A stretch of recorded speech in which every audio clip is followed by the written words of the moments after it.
Hi friends, मैं विश्वास आपका स्वागत करता हूं अपने यूट्यूब चैनल विशु गोरख में। और दोस्तों, आज मैं आपको अपने इस वीडियो के माध्यम से सूचना का अधिकार अधिनियम 2005 की धारा 18(1) गा अर्थात 18(1) सी की जानकारी देने वाला हूं। और अगर आपने अभी तक मेरे इस चैनल को सब्सक्राइब नहीं किया है तो इसको सब्सक्राइब कर लें, वीडियो को लाइक और शेयर जरूर करें। तो चलिए दोस्तों, मैं आपको बताता हूँ कि सूचना का अधिकार अधिनियम 2005 की जो धारा है 18(1) गा अर्थात 18(1) सी वो क्या है। देखिए, सूचना का अधिकार कानून के तहत भारत का कोई भी नागरिक जब सूचना को मांग लेता है तो सूचना मांगने के बाद में जो सूचना अधिकारी हैं उस व्यक्ति को सूचना बना करके निर्धारित समय सीमा अर्थात 30 दिनों के भीतर देंगे। परंतु अनेकों बार ऐसा देखा गया है कि सूचना अधिकारी जो निर्धारित समय सीमा होती है उस समय सीमा के भीतर सूचना बना करके नहीं देते हैं। तो ऐसी स्थिति में धारा 18(1) गा अर्थात 18(1) सी में यह बताया गया है कि यदि सूचना मांगने वाला व्यक्ति चाहे तो सीधे सूचना आयोग को शिकायत कर सकता है।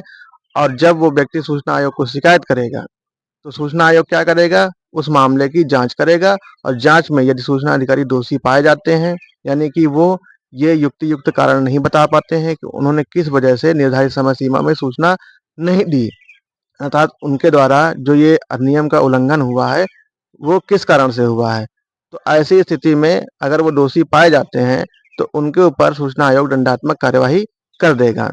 और यही बात अधिनियम की धारा 18(1) गा अर्थात 18(1) सी में बताया गया है।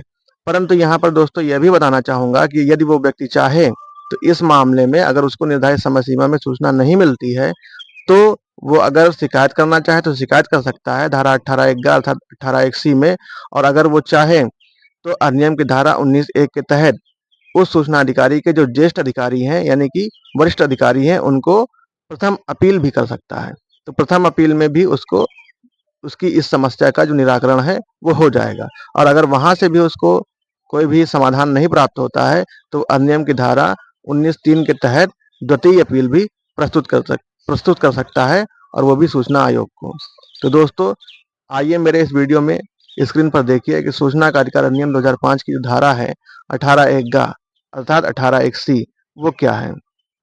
धारा 18(1) गा या धारा 18(1) सी, जिसे इस अधिनियम के अधीन विनिर्दिष्ट समय सीमा के भीतर सूचना के लिए या सूचना तक पहुंच के लिए अनुरोध का उत्तर नहीं दिया गया है। दोस्तों देखिए, भारत का कोई भी नागरिक जब सूचना के अधिकार कानून के तहत सूचना को मांगता है तो वो धारा 6(1) के तहत मांगता है। और जो सूचना अधिकारी उस व्यक्ति को सूचना को बना करके देता है तो वो अधिनियम की धारा 7(1) के तहत उस व्यक्ति को बना करके सूचना देता है।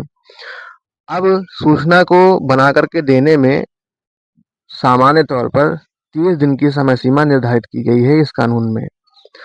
और कुछ मामलों में समय सीमा बदलती है, जैसे कि पर व्यक्ति की अगर सूचना कोई मांगता है तो उसमें समय सीमा बदल जाती है। अगर जैसे सूचना किसी ने मांगा और सूचना मांगने के बाद में वो सूचना किसी अन्य विभाग से भी रिलेटेड है तो जब धारा 6(3) में उसके आवेदन को सूचना अधिकारी संबंधित विभाग में 5 दिनों के अंदर हस्तांतरित करता है तो यहाँ पर समय सीमा 5 दिन और बढ़ा दिया जाता है। 5 दिन को अतिरिक्त जोड़ दिया जाता है। तो समय सीमा विषय वस्तु के आधार पर यानी कि आवेदन के विषय वस्तु के आधार पर पृथक हो जाती है, परंतु ज्यादातर मामलों में समय सीमा वो 30 दिन की ही होती है। अर्थात हम ये कह सकते हैं कि सूचना का अधिकार कानून के अंतर्गत सूचना अधिकारी मांगने वाले सूचना आवेदक को 30 दिनों के भीतर सूचना बना करके देंगे। तो यदि सूचना अधिकारी किसी भी सूचना अनुरोध का उत्तर निर्धारित समय सीमा में सूचना मांगने वाले व्यक्ति को नहीं दे रहे हैं और निर्धारित जो समय सीमा है वो बीत गई है, तो ऐसी स्थिति में उस व्यक्ति को जिसने सूचना मांगा है अधिनियम की धारा 18(1) गा अर्थात 18(1) सी के तहत अगर वो चाहे तो सीधे सूचना आयोग को शिकायत कर दे और सूचना आयोग उसकी शिकायत की जांच करेगा। जांच के बाद में यदि सूचना अधिकारी युक्त कारण नहीं बता पाते हैं कि उन्होंने निर्धारित समय सीमा में सूचना क्यों उपलब्ध नहीं कराई है तो ऐसी स्थिति में सूचना आयोग क्या करेगा, उनके ऊपर दंडात्मक कार्यवाही करेगा। तो दोस्तों, मेरे इस वीडियो में आपको सूचना का अधिकार अधिनियम 2005 की धारा 18(1) गा अर्थात 18(1) सी की पूरी जानकारी दी गई है। और अगर आपको मेरी ये जानकारी अच्छी लगी हो तो आप मेरे इस चैनल को सब्सक्राइब करें, वीडियो को लाइक और शेयर ज़रूर करें। धन्यवाद।